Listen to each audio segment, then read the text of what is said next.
Welcome to Calvin's Stories, where a man who built everything refuses to be erased. Enjoy. My name is Robbie Rafferty. I'm 59 years old, and on a Tuesday in October, a bank teller in Dayton, Ohio, looked up from her computer, looked at me the way you look at a man whose shirt is on fire, and whispered, "Mr. Rafferty, according to our records, you died in 2019. I had walked into that branch to ask about a checking fee. $12. That's why I was there. I put on a clean blue shirt because Eleanor used to iron my shirts on Sunday nights, and the habit outlived her by 11 years. I had my license in my hand. I had my Medicare card in my wallet. I had $204 in my pocket from cashing a refund check, and a young woman named Keisha with a small gold cross at her throat and a name tag that read, "Teller in Training," set her pen down very slowly, the way you set down something that might break, and asked me if I could wait while she got her manager. I want you to understand, I wasn't angry yet. I was confused, the kind of confused where your ears get hot and the fluorescent lights start humming louder than they did a second ago. I sat down in one of those vinyl chairs by the door, and I waited, and I thought about my wife. Before I tell you what they showed me in the back room, do me a small favor.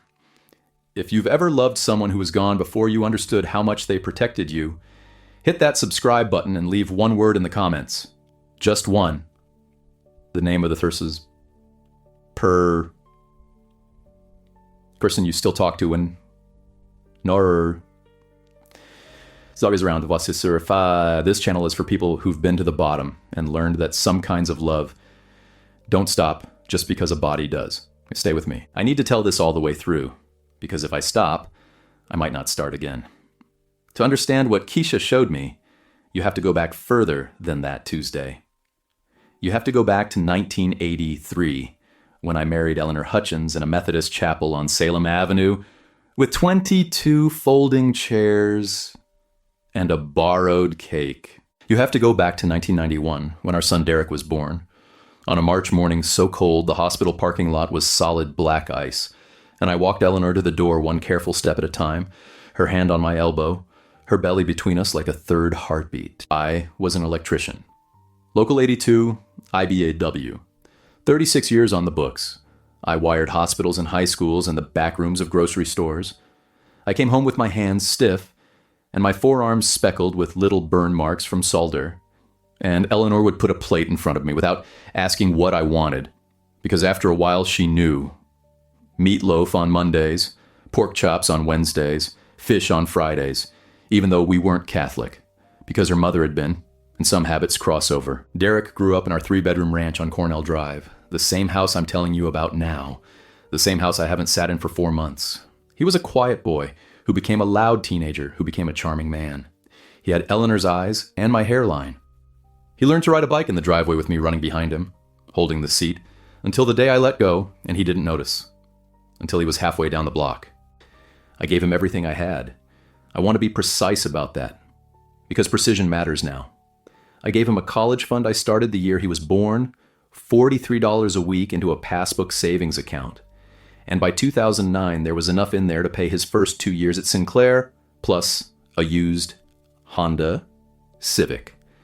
I co-signed his first mortgage in 2017, a starter house in Trotwood, $164,000. 30-year fixed.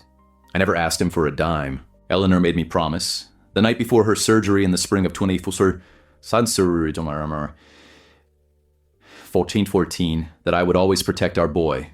I said yes, the way you say yes to a woman whose hand is sweating in yours because she already knows what the scan showed. She died on August 11th, 2014. Pancreatic cancer. 5 months from diagnosis. Derek was 23. He came home from his apartment in Cincinnati and slept on the couch the last 2 weeks, and at the funeral he stood next to me in a black suit that was a size too big, and he didn't cry until the casket was in the ground. And then he cried so hard, a man from the funeral home brought him a folding chair. For a long time after, it was just me and him. Sunday dinners, Tuesday phone calls, holidays at the ranch on Cornell Drive with the same tablecloth Eleanor bought at JCPenney in 2002. He met Tanya in 2016, a paralegal at a personal injury firm downtown, and they married in 2018 in a Bankhall Lane out by the airport. I walked her down the aisle because her own father wasn't speaking to her. I gave a toast. I said, Eleanor would have loved this. I meant it. I think Tanya smiled at me. 6 months after the wedding, Derek sat at my kitchen table and slid a piece of paper across the wood grain. Dad, he said, you should add me to the household account. Just for emergencies. What if something happens and I can't get to your money fast enough to take care of you? He said it so. Urolika chance. Leridao I nasni. Absurd. Stu asked for the car keys at 17, half grin, eyes a little down. I signed it. Of course I signed it. He was my son. I trusted him the way you trust your own breath. That was January of 2019. That's where this whole thing actually starts. The first thing I noticed, and it took me almost a year to notice, which is the part I still can't forgive myself for, was that my utility bills started arriving late. Not catastrophically late. 3 days, 5 days. Once 2 weeks. I called Dayton Power and Light in the spring of 2020, and the woman on the phone said, Sir, your address on file is a P.O. box in Huber Heights. I said, no, that's not right. My address is 42 Cornell Drive. She said, well, somebody changed it in November. I called the post office. A board man told me, your son updated your forwarding address. He had a power of attorney form. It looked fine. I called Derek. He laughed. I want you to hear that laugh. It came up from his chest the way Eleanor's used to, the same rhythm, the same little catch at the end. He said, Dad, that's my fault. I was helping you organize your bills last fall and I must have filled out the wrong box. I'll get it fixed. Don't worry about it. I remember standing in the kitchen with the phone against my ear, looking at the refrigerator where Eleanor's last grocery list was still stuck under a magnet shaped like an apple, and I thought, of course it's a mistake. He's my boy. Boys make mistakes. He did not fix it. I assumed he did because I am a man who assumes the best, and that was my first sin. The Sunday dinners started thinning out a few months later. Tanya would text on Saturday night. Hey, Robbie, Derek's slammed at work. Rain check for next week? Then it was every other Sunday. Then it was once a month. Then it was Tanya texting on Sunday morning. 2 hours before I was supposed to pick up the chicken from Kroger, saying something had come up. I kept buying the chicken anyway. I kept setting the table for 3. I'd put the chicken on a plate and sit down and eat half of it, watching the clock above the stove tick past 5:30, and then I'd wrap the rest in foil for sandwiches I'd eat alone at lunch on Wednesday. I want to tell you exactly how many Sundays I ate alone like that. I counted later because at some point I started writing the dates on the back of a calendar, and the number was 47. 47 Sundays in a row. Almost a full year of pulling a chair out for a son who wasn't coming. And the whole time, this is the part that closes my throat even now, the whole time he wasn't coming, he was at his own kitchen table opening my mail, taking my money, and laughing about it with his wife. I didn't know that yet. I'm telling you what I learned later in the order it sliced me. In August of 2024, my blood pressure medicine ran out, and I drove to the CVS on Salem Avenue to pick up the refill. I had been on lisinopril for 6 years, 20 milligrams, $3 copay through my supplemental plan. The pharmacist, a kid with a goatee whose name I never learned, typed for a long time, then typed some more, then turned the monitor a little so I couldn't see it, and said, Mr. Rafferty, your insurance has been canceled. I'm showing a termination date of February of 2019. I said that couldn't be right. I'd been using that card for years. He said, Sir, the system says the policyholder reported the beneficiary deceased. I stood there in the aisle between the cough drops and the seasonal candy, an old man in a flannel shirt, and I felt the floor tilt. Not metaphorically, actually tilt. I had to grab the metal rack of throat lozenges to keep from going down. The kid asked if I was okay. I said I needed to sit down. He brought me a folding stool from behind the counter. Someone had declared me dead. I drove home very slowly that afternoon, both hands on the wheel, talking out loud to Eleanor the way I'd been doing for 10 years. "Elle," I said, "somebody made a mistake somewhere. We'll figure it out. Don't worry." Saying her name in the empty cab of my truck was the only thing that kept me from pulling over. That night I sat at the kitchen table with a yellow legal pad and tried to make a list of what to call in the morning. Insurance, Social Security, the bank. I got 3 items in, and I started crying. Not big sobs, just the slow kind where the water runs down your face while you keep writing. I went to bed at 8:30. I did not sleep. Tuesday morning I went to the bank. The bank on Far Hills Avenue where Eleanor and I had opened our first joint account in 1984. I wanted to start there because the bank knows everything. The bank can tell you whether you exist. And that's when Keisha said what she said. She took me into a small office in the back. Beige walls, a fake plant in the corner, a framed photo of the Wright brothers, because everything in Dayton has a framed photo of the Wright brothers. She closed the door. She sat down across from me. She put a manila folder on the desk between us. "Mr. Rafferty," she said very gently, "I need to show you some documents. I need you to look at them and tell me if your signature is on any of them." She opened the folder. The first page was a death certificate. My name. My date of birth. A date of death, March 19th, 2019. Signed by a doctor I had never heard of, with a notary stamp from a firm I didn't recognize until I read the small print at the bottom and saw the name of Tanya's law office. The second page was an affidavit of death, filed with the Social Security Administration. It said that I, Robert Allen Rafferty, was the surviving spouse of Eleanor Marie Rafferty, deceased, and had been collecting her survivor benefits, $2,200 a month. And that I had, now myself, died, and the funds should be redirected to my son and executor of estate, Derek James Rafferty. The third page was a printout. A spreadsheet, 6 years of monthly deposits of $2,200, paid to an account in Derek's name. I added the numbers in my head while Keisha watched me. 2,200 times 12 is $26,400. Times 6 is $158,400. My son had taken $158,400 of his mother's pension. I sat in that beige office, and I did not cry. I want to be honest with you. I did not cry. I went somewhere very quiet inside. The place I used to go when I was crawling through an attic in July, pulling 12-gauge wire, and the heat got bad enough that you had to leave your own body for a few minutes to finish the job. Keisha said, "There's more, sir. I'm sorry. I have to tell you all of it before my manager gets in." She slid 2 more pages across the desk. 2 credit cards opened in my name in 2020 and 2022, both addressed to the P.O. Box in Huber Heights. The balances were small.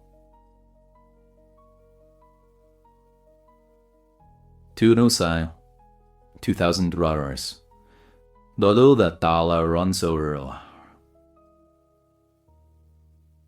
each, because Derek had been smart enough to keep them under the radar. But they were there, in my dead name, with my dead Social Security number. I asked her how she had caught it. She told me a routine fraud audit had flagged the account because the address of record didn't match the address on my license, which I had just handed her. She told me her manager wanted to call the federal investigators that afternoon. She told me they would freeze every account linked to the affidavit, including Derek's, and that they would need me to come back in 14 days to prove that I was alive and reclaim my identity, or the accounts would close permanently, and the money inside them would go into a federal escrow pending the fraud investigation. 14 days to prove I was alive. That was the sentence she said. I sat there a long time, Keisha didn't rush me. At one point, she put her hand on top of mine, very briefly, and said, "Mr. Rafferty, I have a daddy your age. I'm going to take care of this with you."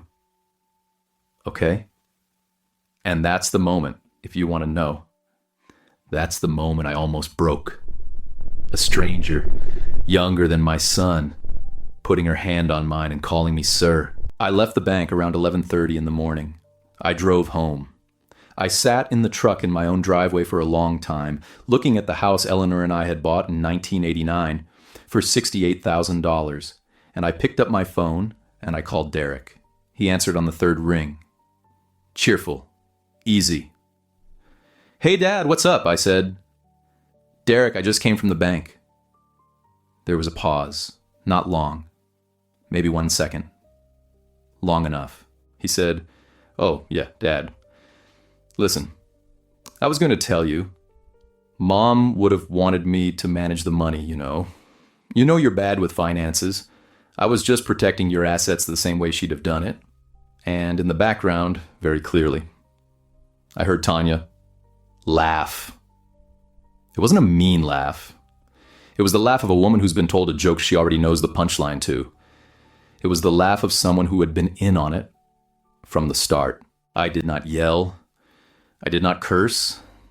I said, "Derek, I need to go." And I hung up. I sat in the truck another 20 minutes. The October sun came through the windshield and warmed my chest. I put my hand on my chest because I thought my heart was going to crack open right there in the driveway. And I wanted to feel it when it did. Eleanor had been gone 11 years. 11 years of me sitting in this same driveway, in this same truck, getting out and walking into this same house, telling myself it was still our house, even with her clothes, long since boxed up and donated to the Salvation Army on East 3rd. All of it. Except one coat. I had kept one coat. A camel-colored wool coat she wore to church. In the winters, with big brown buttons and a satin lining that was coming loose at the shoulder. It hung in the front closet next to my work jackets. I hadn't touched it in years. I want to tell you why I'm mentioning it now. I want to tell you that 3 months later, I'd understand why Eleanor hid what she hid in the pocket of that specific coat. But I didn't know any of that yet. On the day I'm telling you about, the day I came home from the bank, I just sat at the kitchen table and stared at the wall and tried to figure out how a man gets up tomorrow morning after learning what I'd learned. I'll tell you what I did. I made a peanut butter sandwich. I ate half of it. I went into the living room and I sat in the recliner Eleanor bought me for my 50th birthday, and I turned on the television without sound, and I watched a baseball game I didn't follow. Until I fell asleep at 9. The next morning the phone rang at 6:42 a.m. It was Derek. I let it go to voicemail. He called again at 7:15 and 8:02 and 9:30. I did not answer. By Friday, he had called 26 times. I went back to the bank on Wednesday and met with the branch manager, a tired woman in a Navy suit named Patricia Vega, who walked me through the fraud paperwork and connected me on the phone with an investigator from the Social Security Administration's office of the Inspector General. His name was Agent Marcus Holloway, and he had the calm, flat voice of a man who had heard every variety of family theft. He said, "Mr. Rafferty, I'm sorry. This is one of the more common frauds we see. Adult children using a parent's information. We'll handle it. I need you not to contact your son until we've completed our preliminary investigation. Can you do that?" I said yes. He said, "Is there somewhere you can stay for a couple of weeks? Somewhere your son doesn't know about?" I said no. My whole life was in this house. Patricia Vega leaned forward. "Mr. Rafferty," she said, "do you have a safety deposit box with us?" I said no. She typed. She looked at the screen. She looked at me. She said, "Sir, your wife did. Eleanor M. Rafferty. Registered in 1998. It's still active. The annual fee was prepaid for 99 years. I sat very still. She said she was the only listed owner, but as her surviving spouse, with proof of identity and the death certificate, you have access. I said I didn't have a key. She said, You don't need one if she registered it the way I think she did. She typed some more. Yes, she used the dual access protocol. The bank holds one key, the owner holds one. You'd need to present yours, but if you can't find it, we can drill the box for a fee. I drove home. I went to the front closet. I took down the camel-colored coat. I put my hand in the right-hand pocket, and I felt nothing. I put my hand in the left-hand pocket, and I felt a small, flat shape sewn behind the lining, where the satin had come loose at the shoulder. I worked it out very carefully with 2 fingers. It was a brass key. The number 1184 was stamped on the head. A small white tag was tied to it with a piece of red embroidery thread, and on the tag, in Eleanor's handwriting, that careful slanted handwriting that filled every Christmas card I ever got from her, were 3 words: "When you're ready." I sat on the floor of my front closet in my socks, and I held that key in my palm, and I cried for the first time since the funeral. Not the slow leak from Monday night. The real kind. The kind that comes from a place you didn't know you'd been keeping locked. She had known. Some part of her had known. Years before any of this happened, she had walked into a credit union I'd never been to, and rented a box and hidden the key inside a coat she knew I'd never throw away, because it still smelled faintly of the lavender soap she used. The credit union was on Wayne Avenue. I'd driven past it 1,000 times and never gone in. I went the next morning, Thursday, with the brass key in my front pocket and Eleanor's death certificate in a manila envelope on the passenger seat. I parked. I sat there a minute. I said out loud, "Okay, Elle, I'm here." The teller who helped me was a heavyset man named Donovan with gray in his beard. He looked at the key, looked at the death certificate, looked at my license, made 2 phone calls, and walked me back through a steel door into a small room with a long table and a vault behind a grill. He left me alone with the box. A long gray metal box, longer than I expected, heavier than I expected. I sat down. I put my hands flat on the lid. I waited until my hands stopped shaking enough to open it. Inside there were 3 things. The first was a thick manila envelope. I opened it. Inside was a deed, in Eleanor's name, to a small lakefront cabin on Kelly's Island, up in Lake Erie. Her Aunt Marjorie had left it to her in 1996. I remembered the funeral for Aunt Marjorie. I had driven Eleanor up to Sandusky for it. I had no idea Eleanor had inherited anything from it. She had never mentioned the cabin once in 19 years. The second was a life insurance policy from Northwestern Mutual, dated 2003, for $340,000, naming me as sole beneficiary. Never claimed, because I'd never known it existed. The premium had been paid out of an account in Eleanor's maiden name, an account as I'd never seen. The third was a sealed envelope, cream-colored. My name on the front in her handwriting, Robbie, just Robbie, the way she said it, and on top of the envelope, folded inside a small piece of tissue paper, were her reading glasses. The tortoiseshell ones with the small chip on the left earpiece from the time she dropped them on the bathroom tile. The glasses I had last seen on her nightstand on the morning of August 11th, 2014, when I'd come back from getting coffee and the hospice nurse met me in the hallway and told me she had gone 15 minutes earlier. I had looked everywhere for those glasses after she died. I had wanted to keep them. I had thought I lost them in the chaos of those weeks. And here they were. She had taken them off her own nightstand, weeks or months before, and put them in a vault, and wrapped them in a letter, knowing the day would come when I would need both. My hands were shaking so badly, the letter almost tore when I opened it. I'm going to read you what she wrote. I have it memorized now. I have read it 400 times. I read it out loud on the dock most mornings before I bait my first hook. I want you to hear it the way I heard it that day. Sitting in a credit union conference room with the door closed, and the air conditioning, humming, and a dead woman's glasses on the table beside my elbow. She wrote, "My Robbie." If you're reading this, then either I was wrong about our boy, or I was right. I hope I was wrong. I have spent the last year hoping I was wrong. But I've been a mother for 23 years, and I have known him since before he had a name, and I'm not wrong. You won't believe me yet. You will need to see it for yourself. That's how you are. You will need him to do the thing I'm afraid he'll do, and then you will need him to laugh about it, and then you will know. And by the time you know, you will be too tired and too ashamed to ask anyone for help. So I'm helping you now, while I still can. The cabin is yours. The deed has been in my name since 1996. Marjorie left it to me because she said I'd need somewhere quiet someday. I've kept it because I knew eventually you would. The taxes are paid through 2031. The keys are with the harbor master on Kelly's Island, a man named Ed Pacheco. He's expecting you.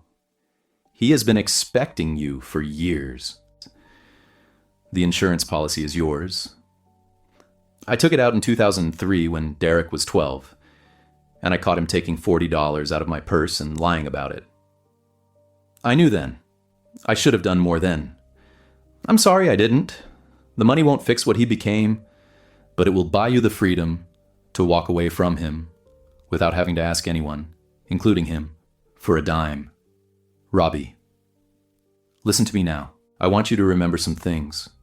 Remember when he returned your tools after that job in Centerville and charged you for the gas it cost him to bring them back? You laughed about it. You said our boy's an entrepreneur. He was 26 years old, and he had charged his own father for gasoline. Remember when you had the angioplasty in 2012 and he didn't come because there was a Bengals game and he had paid for the tickets? You told me he'd already paid for the tickets. Like that explained it. I held your hand in the recovery room, and I told you he was on his way. He wasn't on his way. He never left his apartment. Remember the Christmas he asked us for the down payment on the Trotwood house, and you gave it to him out of your retirement, and he didn't say thank you. He said, "Took you long enough?" You laughed. You always laughed. You laughed because if you didn't, you'd have to look at him. I forgave him because I was his mother, and that's what mothers do. You forgave him because I asked you to. I am asking you now, from wherever I am, to forgive yourself for leaving. You did not fail him. He learned somewhere, not from you, not from me. I have turned this over 1,000 times trying to figure out where. That love was a transaction, that people were what they could give him. I couldn't undo it. I tried. I am still trying. With this letter 11 years after the doctors told me I had 5 months. If our boy became the man I feared, this is yours. Use it to walk away. Don't confront him. Don't explain. Don't give him the satisfaction of a scene he can rewrite later. Just go. Go to the cabin. Sit on the dock. The fishing is best at sunrise. There are bluegill in the shallows and walleye if you go out past the second buoy. The neighbor on the south side, a widow named Rosalind, has a generator if yours fails. Tell her I said hello. I loved you for 30 years. I love you still, in whatever way the dead are allowed to love. I am sorry I am not there to hold your hand through this. I am sorry I could not protect you while I was alive. I am protecting you the only way I had left. Take my glasses. Put them somewhere. You'll see them every day. Pretend I am sitting next to you reading the newspaper, the way I used to, while you have your coffee. Live, Robbie, please. Live the part I don't get to. All my love, your Eleanor. I want to stop here a moment. If someone you buried is still protecting you from beyond the grave, maybe the love you doubt was the only love that was real. Tell me in the comments, what would you do with a letter like that? What would you do if the person who saw you most clearly was the person you couldn't thank? I sat in that credit union conference room for a long time after I finished reading. I do not know how long. The air conditioning cycled on and off twice. A fluorescent tube in the ceiling clicked at the end of its life and went dark, and the room got a little dimmer, and I did not look up. I ran my thumb along the edge of the paper until the edge softened. I touched the small chip on the left earpiece of her glasses, the chip I had watched happen, the chip I had teased her about for a week in the spring of 2007 when she stepped out of the bathroom and laughed at her own reflection in the hallway mirror. Donovan knocked once, very softly, and asked if I needed anything. I said I needed a minute. He said, "Take all the time you need, sir." I read it again, and then again. By the third time, my hands had stopped shaking. By the fourth, my breathing had come back down out of my throat and settled where it was supposed to sit. By the fifth, I understood the difference between grief and instructions. She had not written me a grief letter. She had written me a map. I put the deed and the insurance policy back in the envelope. I put the envelope in my jacket. I picked up Eleanor's glasses and held them in my palm and felt how small they were. They weighed almost nothing. They had been the heaviest thing in the room since I sat down, and they weighed almost nothing. I put them in my shirt pocket against my chest, where I have carried them every day since. I walked out of that credit union, and I did not go home. I drove straight to Patricia Vega at the other bank, and I signed every form she put in front of me. I gave them my license, my passport, my birth certificate, the death certificate, the affidavit, and a notarized statement that I, Robert Allen Rafferty, was very much alive. I signed it 11 times. I watched a notary press her stamp into 11 separate pages, each press leaving a small rust-colored ring like a scar. Agent Holloway joined us by phone. He told me that the federal investigators would be visiting Derek and Tanya within 72 hours. He told me to keep my phone charged. He told me, very quietly, "Mr. Rafferty, you did the hard part. The rest is paperwork." I had rehearsed this silence for 6 months without knowing it. Every Sunday I had set the table for a son who wasn't coming. I had been rehearsing this silence. While I was signing the last form, Patricia looked up over my shoulder and her face changed.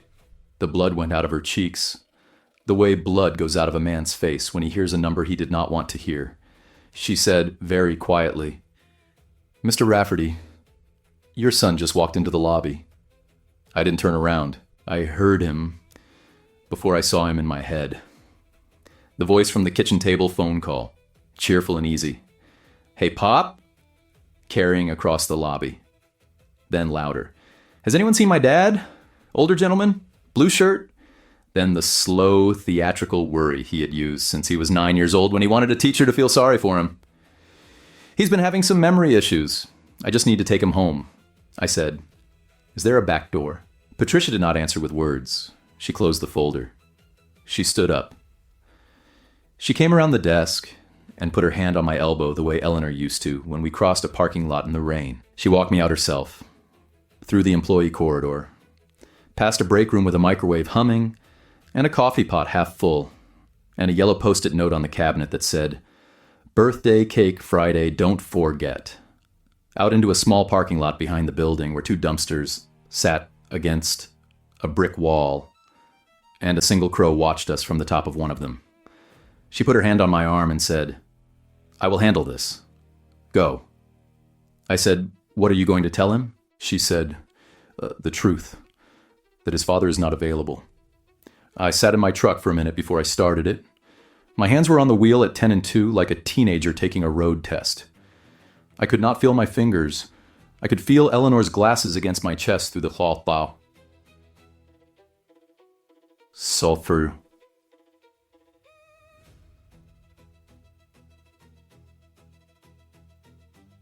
My shirt, and 4 exercens por der, was the only part of me that felt warm. I drove home, the route I had driven 10,000 times, past the speedway on Wilmington, past the funeral home where we had buried Eleanor, with its black awning that always needed cleaning, past the elementary school where Derek had played t-ball in the summer of 1997 in a uniform 2 sizes too big, with his name written on the back in masking tape because the league had run out of letters. I drove past all of it and I did not look. I packed 2 suitcases. I took a photo of every room of the house from the doorway, because I knew I was not coming back. The kitchen with the Apple magnet on the refrigerator. The bedroom with the chenille bedspread Eleanor had picked out at Sears in 1996. The bathroom where the grout was still the color we'd grouted it in '02. The dining room, the living room, the hallway, the basement with the workbench where I had cut wire for 30 years and never once cut myself badly enough to leave a scar. The garage with Eleanor's old Schwinn hanging from the rafters, the tires flat, the chain rusted untouched since her diagnosis. I took Eleanor's old recipe box. The wooden one with the chipped corner and the index cards in 3 different handwritings. Hers, her mother's, her grandmother's. I took my work tools, the good ones. The Klein pliers, the fluke meter, the wire strippers her father had given me for our wedding in 1983. I took the apple-shaped magnet off the refrigerator. I left the recliner. I left the television. I left the dining room table where we had eaten 10,000 meals. I left 40 years of furniture and dishes and Christmas ornaments. I left the wedding china behind glass in the cabinet I had built for it the year Derek was born. I closed the front door. I locked it. I did not look back at the porch I had repainted 4 times. I drove north. I want to tell you about the drive because that drive was the first thing I owned outright since Eleanor died. I took I-75 north out of Dayton, and the city thinned to suburb, and the suburb thinned to farmland, and the farmland thinned to flat brown stubble. The radio played country music I didn't change. A man sang about a woman who left him. I let him sing. I let the road carry me. Just past Findlay, I pulled into a rest stop, and I sat in the truck, and I cried for 10 minutes, hard, with both hands on the wheel, and my forehead pressed against the back of my own knuckles. Then I blew my nose into a fast food napkin, and I started the truck, and I kept driving. I drove to Sandusky, and I took the ferry to Kelly's Island on a gray afternoon with the wind off the lake hitting the boat sideways and the spray getting in my mouth. The water was the color of an old nickel. The ferry smelled like diesel and rope. I stood at the rail the whole crossing because I did not trust myself to sit. The other passengers were tourists in October jackets, holding paper cups of coffee, taking pictures of nothing. I held the rail with both hands, and I watched the island grow out of the gray. Ed Pacheco met me at the dock, a short man in his 70s with a white beard and a yellow slicker. He looked at me, and his eyes filled up. He said, "You're him. You're Robbie. She said you'd come." I said, "She told you about me?" He said, "Mister, your wife came up here in 2013 and rented a slip and sat on that bench right there and told me everything. I've been keeping an eye on the cabin for 10 years waiting for you." I said, 10 years. He said, 10 years. He let that sit. He did not fill it. He turned and walked. And I followed, and our boots made the same hollow sound on the dock planks. He walked me up to the cabin on a gravel path that wound past 3 other cottages closed up for the season, their windows shuttered with plywood, their porches stacked with upended deck chairs. A small green-roofed place on the west shore, 2 bedrooms, a screened porch, a dock with a single weathered bench. The siding was cedar shingle, gone silver in the salt air. The porch screen had been replaced recently. I could tell because the wood frame was paler than the rest of the cabin. Someone had been keeping it up. He gave me the keys. There were 3 of them on a leather fob, and the leather was new, but the keys were old. He shook my hand for a long time without saying anything. His hand was thick and warm, and the calluses on it sat in the same place as mine did. Then he said, "Your wife wrote me a letter every Christmas. The last one came in December of 2013. She said, tell him the porch swing squeaks, but don't fix it. He likes the sound." I never fixed it. Then he left. I went inside. It smelled like cedar. It smelled like the inside of a hope chest. There was a kettle on the stove. There was a quilt on the bed that I recognized. Eleanor's grandmother had made it. The double wedding ring pattern, the blue and yellow squares I had slept under as a young husband. She must have brought it up here years ago when I thought she was visiting her sister in Toledo. There was a coffee mug on the kitchen counter, upside down on a paper towel. The kind of small detail a woman leaves behind when she expects to come back. There was a calendar on the wall from 2013, turned to August, the month she'd been told. I sat down on the porch. I took Eleanor's glasses out of my shirt pocket and set them on the rail. The wood of the rail was the color of an old penny. I watched the sun set over the water. The sky went pink, then orange, then a deep bruised purple. A pair of mallards passed low across the water and landed in the reeds with a small splash. A bell on a buoy somewhere out past the breakwater rang once, twice, and then stopped. I did not eat dinner. I did not cry. I just sat there until the stars came out. And then I went to bed in a bed that had been waiting for me for 11 years. I slept for 14 hours. In the morning, I went down to the dock with a fishing pole I found in the shed.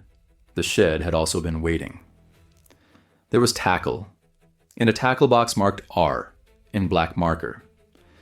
There was a tin of hooks. There was a styrofoam container of dried out worms from a decade ago, and a fresh container of night crawlers that Ed Pacheco must have left the day before I arrived. I baited a hook. I caught 2 bluegill before 9. Small ones, the size of my palm, their fins fanning gold in the cold sun. I cleaned them on the bench, with a knife I found stuck in the wood of the railing, the handle worn smooth, the blade still sharp. I cooked them in butter in a cast iron pan on a stove that lit on the first try. I sat on the porch and ate them with my fingers, and Eleanor's glasses watched me from the rail. That was the first morning of the rest of my life. The investigators moved fast. Agent Holloway called me on day 4. Derek had been served with a federal subpoena at his front door at 6 in the morning. His accounts were frozen. The credit cards in my name were closed. The case was being referred to the U.S. Attorney's office for the Southern District of Ohio. Agent Holloway told me in that flat, calm voice, "Mr. Rafferty, your son tried to tell the agents you were experiencing dementia and had given him verbal permission to manage your affairs. We informed him that we had a deposition from your bank, and your pharmacist, and your power company that suggested otherwise." I asked him what Derek said to that. He asked for a lawyer, sir. That's the correct answer. Derek called my old phone 114 times before the carrier finally shut the line off. I know this because Agent Holloway told me. The calls came in clusters. 12 in 1 hour the night after his arraignment. 23, the day Tanya filed for divorce. 11 the morning the bank foreclosed on the Trotwood house because the mortgage payments had depended on stolen pension money that had stopped flowing. He left voicemails. Agent Holloway transcribed some of them for the record. They moved from cheerful to apologetic to angry to threatening to weeping, in that order, the way a man moves through the rooms of a house he is being evicted from. The last voicemail, the 114, said only, "Dad, please. Mom would have wanted you to pick up." 8 seconds long. I had Agent Holloway read it to me once, and I have never asked to hear it again. I did not answer any of them. I did not need to. Eleanor had given me permission not to. Tanya called me too once, on the new number I'd given only to Agent Holloway and the Northwestern Mutual Claims Office. I don't know how she got it. She left a voicemail. Her voice was wet and small. She said, "Robbie, I am so sorry. I want you to know, I tried to talk him out of it." 3 minutes after the voicemail ended, Agent Holloway called and told me that Tanya had just texted Derek the address of a cabin on Kelly's Island that she claimed she'd tracked down for him. I changed my number again the next day. Ed Pacheco helped me set up a P.O. box on the island under just my first initial and last name. Rosalind, the widow next door, brought me a casserole the day I moved in, and a second one the day I told her briefly, that my son had stolen from me. She did not ask follow-up questions. She just said, "My boy did the same thing in '98. You're going to be okay. The lake helps." She set the casserole on my porch step. Tuna and noodles, the top browned. She walked back across the gravel path without turning around. I ate it for 3 days. It tasted like a kitchen I had not earned but had been welcomed into. The federal case took 14 months. I did not go to most of it.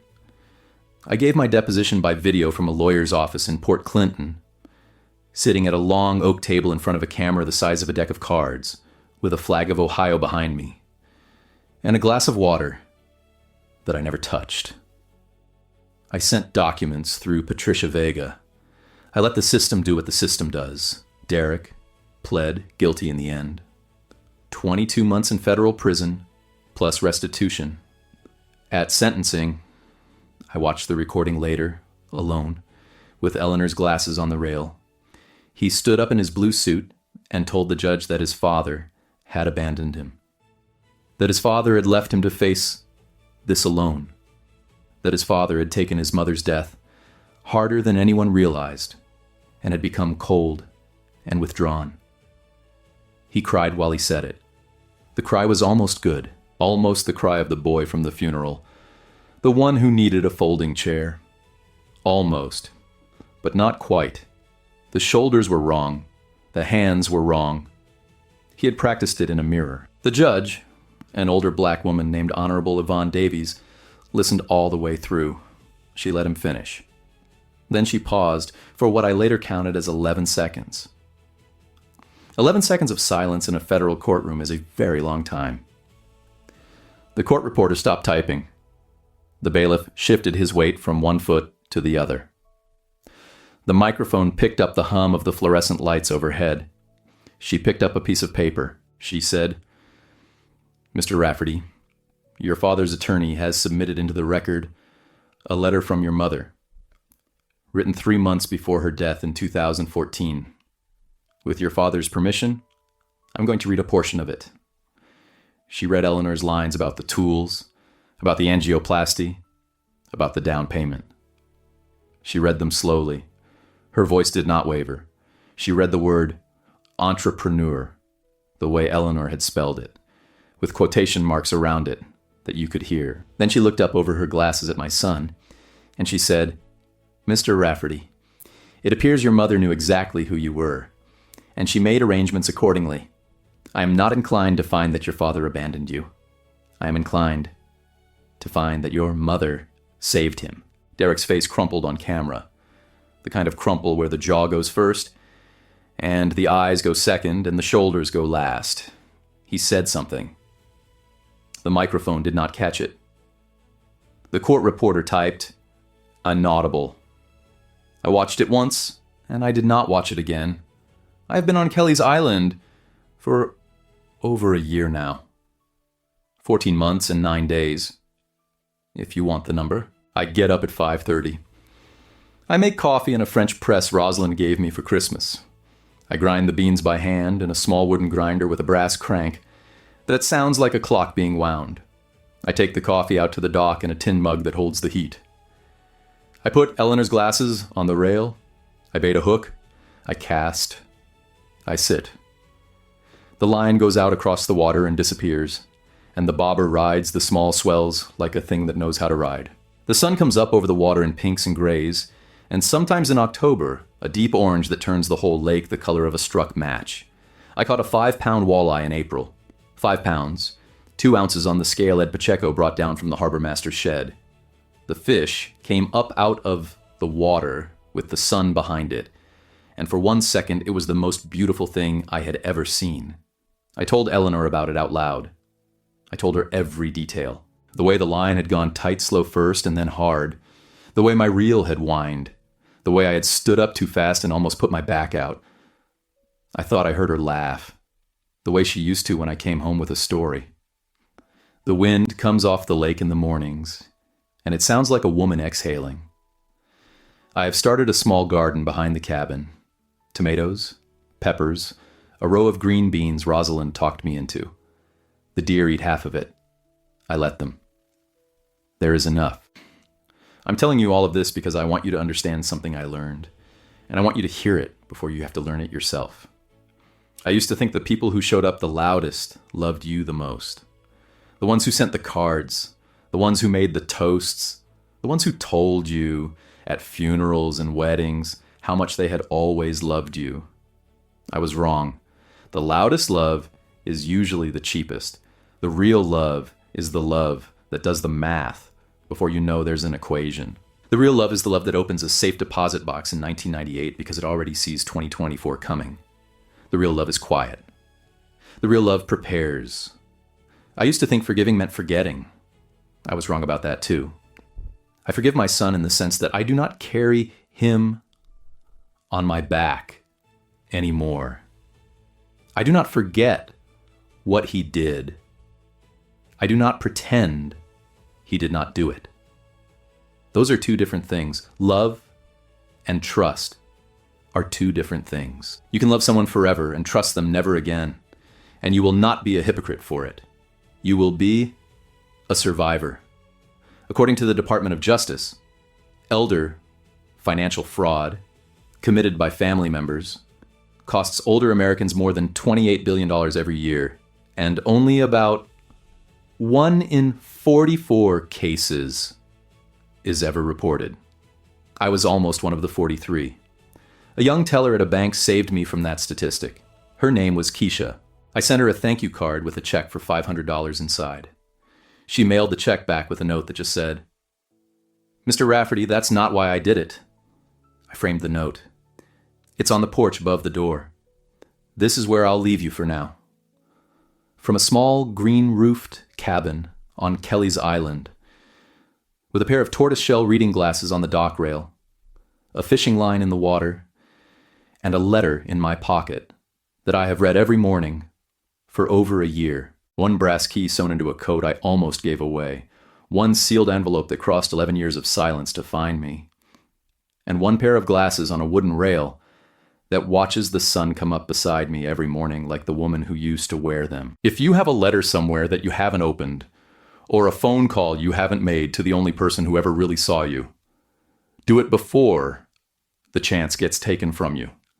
And if the person who saw you most clearly is already gone, sit somewhere quiet today and tell them what you've done with what they gave you. They are listening. I promise you they are. Drop a comment below and tell me whose voice you still hear when the wind moves. Hit subscribe if this found you the way I think it did. I'll be here tomorrow morning on the dock before the sun comes up. Come back and sit with me. My name is Robbie Rafferty. I'm 59 years old.